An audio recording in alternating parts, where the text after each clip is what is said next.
안녕하십니까, 정반장입니다. 딱히 꼭 알아야 되는 뉴스는 아니지만 또 모르고 있는 것보다는 좀 알고 있으면 괜찮은 뉴스 몇 가지 정리해서 알려드립니다. 오늘은 5월 16일입니다. 5월 6일이네? 뉴질랜드 웰링턴의 한 호스텔 건물에 화재가 난 소식이 새벽에 들어왔습니다. 당초 뉴질랜드 소방당국은 수십 명 사망자가 나올 수 있다고 우려를 했는데, 지금까지 나온 업데이트를 보면 사망자가 10명 이하로 나올 것 같습니다. 방금 전에 또 확인해 봤는데 6명이 지금 사망이 확인되었다고 합니다. 호스텔 허용 숙박 인원이 92명인데 화재 당시 정확하게 몇 명이 투숙 중이었는지는 아직까지는 파악이 안 되고 있고, 현재까지 52명은 행방이 확인되었으나 11명은 지금 행방이 묘연하다고 합니다. 호스텔 주인에 따르면 호스텔은 4층짜리 건물에 총 객실이 94개 있고, 거기 이제 92명이 투숙하고 있었다고 합니다.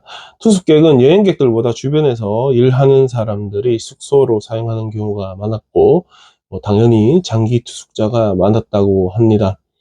호주 무역부 장관 돈 패럴은 현재 이제 호주에서 공무원을 급파해가지고 호주인 피해 상황을 파악하려고 하고 있다는데, 아직까지 확인된 것은 없습니다.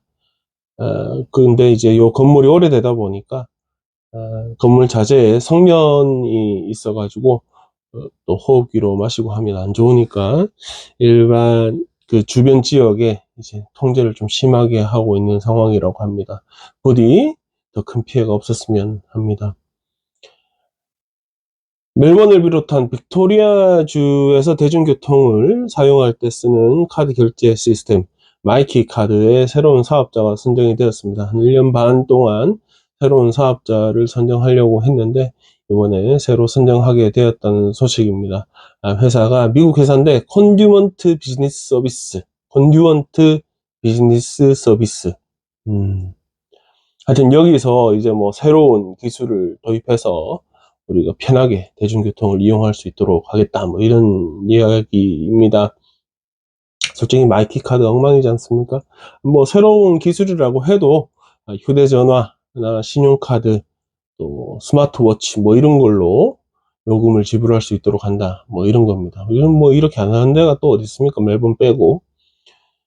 1년 반 걸쳐서 사업자 선정 작업했고 새로운 사업자 했는데 15년 동안 계약을 했습니다. 총 금액 1.7 빌리언 달러, 175불짜리 15년 동안 장기 계약을 했습니다.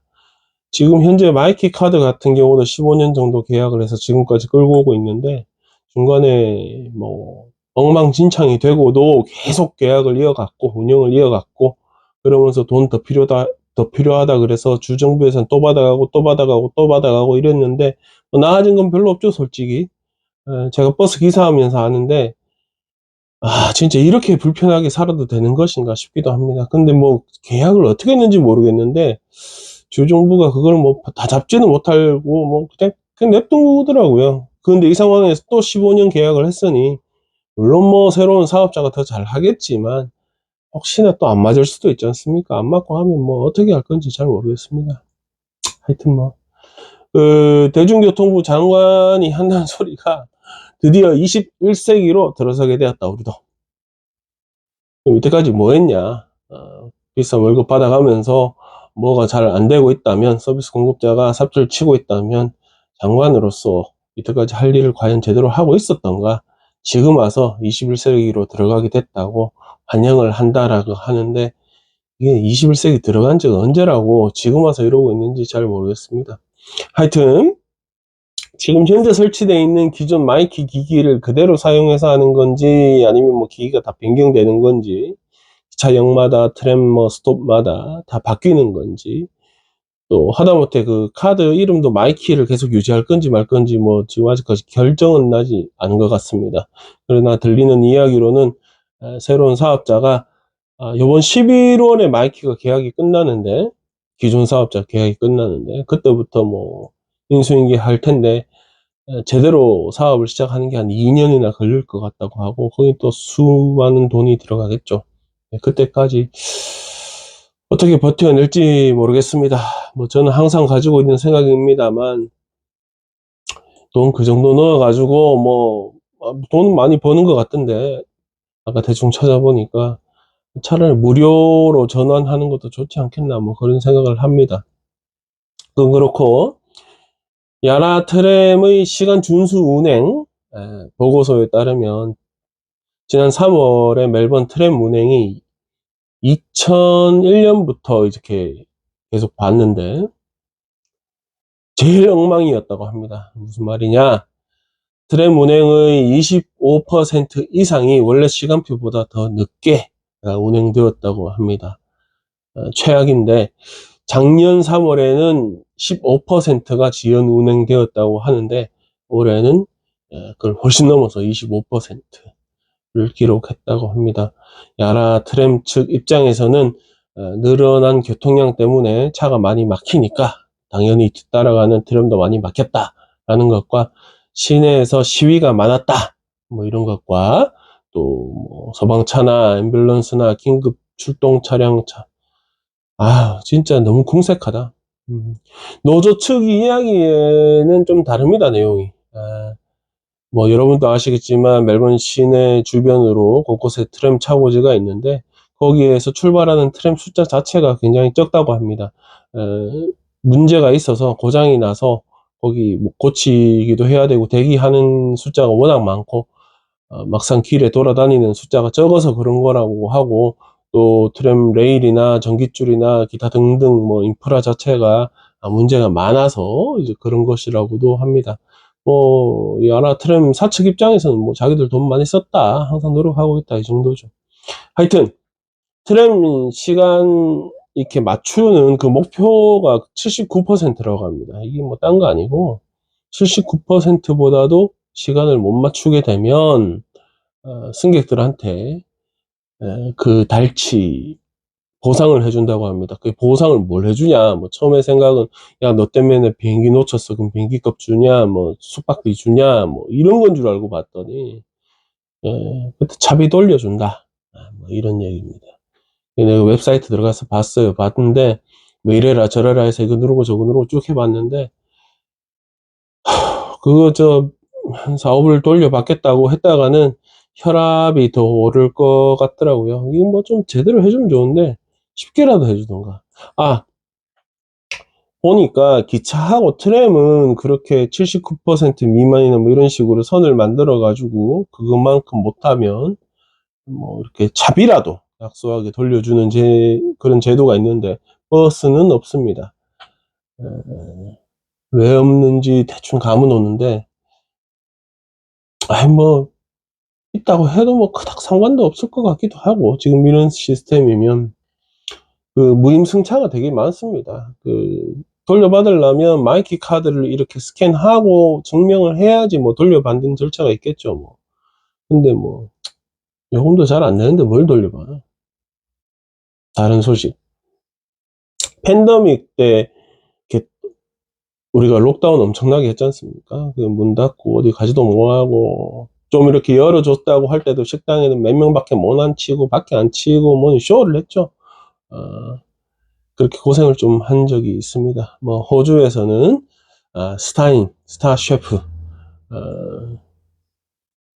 셰인 델리아가 이 팬데믹 기간 동안에 이렇게 밀키트라고 하죠. 그런 거 이제 배달 서비스를 시작을 했었죠. 이름이 프로비도 뭐 이렇게 발음이 될 것 같은데 정확한 건 아닙니다. 요게 이제 운영상에 어려움이 있어서 법정 관리에 들어갔습니다. 부도 직전인 거죠. 뭐 부도라고 봐야죠. 정상적 사업 운영이 어려운 거니까. 셰인 말에 따르면 뭐 전반적 경기 때문에 그런 것도 있지만 이제 뭐 회사에서 뭐 기술적으로 뭘 함에 있어서 좀 법적으로 위반 사항이 있거나 내규 위반 사항이 있거나 했는데 그것 때문에 니들 믿을 수가 없어 이러고 기존에 돈을 태웠던 투자자들이 자기 돈 다 빼가 버렸다고 합니다. 그러니까 뭐 현금이 없으니까 어떻게 뭐 엉망이 됐죠. 그래서 이제 법정 관리에 들어갔습니다. 이 법정 관리에 들어가게 되면 일단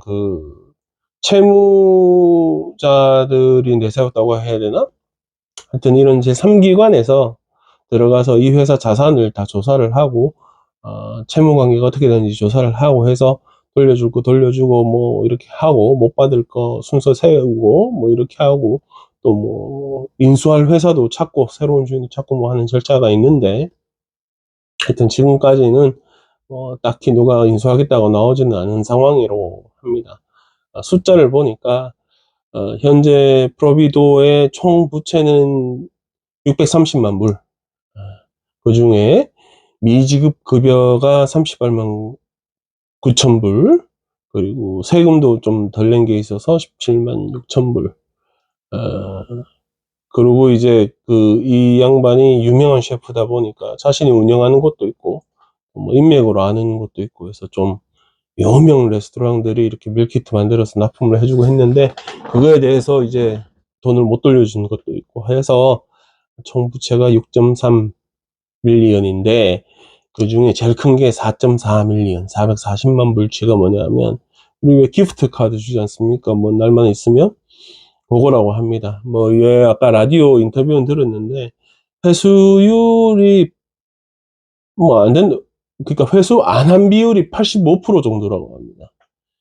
그 85%가 지금 440만 불치인데, 그 중에 뭐 자기 권리를 주장 안 하는 사람도 있겠지만, 자기 권리를 주장한다고 해도 못 돌려받을 가능성이 큰 것으로 지금 알려져 있습니다. 물론 뭐 돈 많은 회사가 인수를 하면 그까지도 가져가겠죠. 잠재 고객으로 해서 가져갈 수도 있겠죠.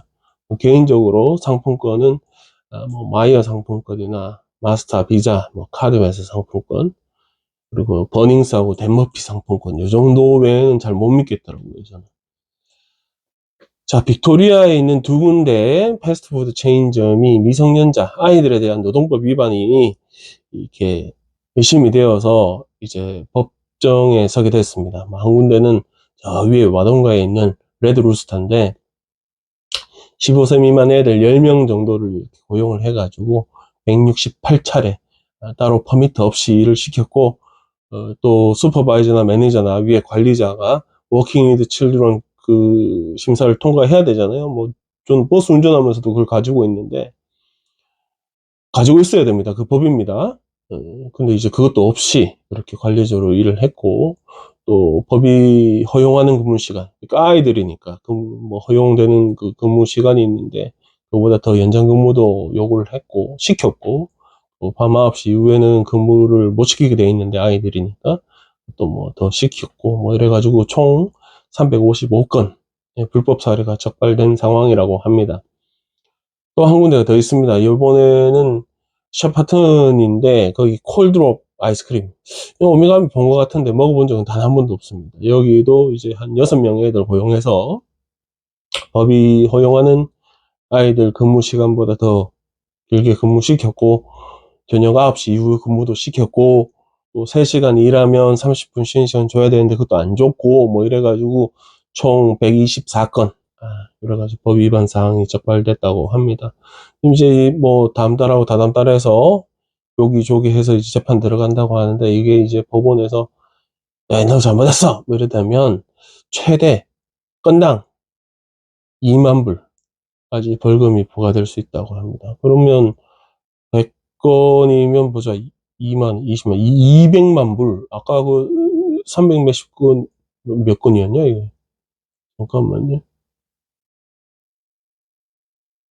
350, 아유, 야, 씨. 하여튼 뭐, 두 손 들어야 되겠구나. 하여튼 그렇습니다. 이게 여기 감시한 사람들 인터뷰를 보니까, 이렇게 막상 애들한테, 야, 너 이렇게 불법적인 대우를 당했어? 이러면 애들이 모른답니다. 뭐 애들 부모한테도 이래 물어보면, 뭐 그런 게 있었어? 뭐 이런답니다. 저도 정확하게 알지도 못하는 것 같습니다. 뭐 이렇게 보면서 아는데, 여러분들 혹시 식음료객장이나 리테일 가게 하면서 미성년자 고용해서 이용하는 게 참 전 좋다고 생각하는데, 애들이 경험하는 것도 좋고 한데, 고용하는 입장에서 이렇게 법 잘 따지셔가지고 나중에 봉변당하는 일 없도록 했으면 좋겠습니다. 제가 그 버스 기사를 하면요, 하루에 밖에 나가서 입을 연 게 한 10번 미만인 경우가 태반입니다. 말하는 걸 참 좋아하는 성격인데, 이 말 안 하고 살다 보니까, 좀 힘들기도 하고 그렇습니다. 그러다 보니까, 이렇게 좀 말을 좀 해야 되겠다 생각했는데, 뭐 허공에 대고 말하면 좀 미친놈 같기도 하고 해서, 이렇게, 그러면 예전에 했다가, 그때 코로나 걸리고 제가 그만뒀는데, 이렇게 카페에 적는 뉴스라도 한번 읽어보자. 그래서 다시 한번 해보자 했습니다. 지금 생각은 화, 수, 목, 금, 월요일은 뭐가 좀 바쁠 것 같고, 뭐 되면 또 하고, 화, 수, 목, 금 그렇게 할 것 같고, 또 실은 라이브로 하려고 장비를 막 구입하고 있어요. 지금 뭐 구비했었고 하는데, 구비하고 나니까 또 사용법을 알아야지. 뭐. 사용법 모르니까 또 헤매고 이러다 보니까, 이러다가는 아예 못하겠다 싶어서 일단 전화기 들고 한번 해보자. 그래서 하게 됐습니다. 차츰 나아지겠죠, 그죠? 예. 여기까지입니다. 앞으로 이렇게 뉴스도 읽어드리고, 하고 싶은 말도 하고, 또 설명도 해드리고 하겠습니다. 그런데 다만 여러분이 아셔야 될 거는 저는 무슨 전문가도 아니고, 그래서 오류가 많을 것이다. 오류가 보이면 댓글에 적어서, 아니면 뭐 연락처 아시면 저한테 연락 주시든가 해서 수정할 수 있도록 해주시면 감사드리겠습니다. 뭐 유튜브라고 하지만, 제가 뭐 구독자 뭐 누구처럼 뭐 몇십만 돼가지고 돈 벌 그런 것도 아니고, 다만 여러분들이 이렇게 댓글 남겨주시면, 누군가 보고 반응하고 있구나 정도 알고 나름 기분 좋게 매일매일 할 수 있을 것 같습니다. 부탁드립니다. 참, 편집은 최소화해서 할 겁니다. 편집하고 할 시간이 솔직히 없습니다. 좀 무성의하게 보여도 여러분들이 좀 넓은 마음으로 이해 부탁드리겠습니다. 그럼 내일, 아니면 뭐 또 뭐 중간에, 선글라스는 눈이 충혈돼서 낀 겁니다.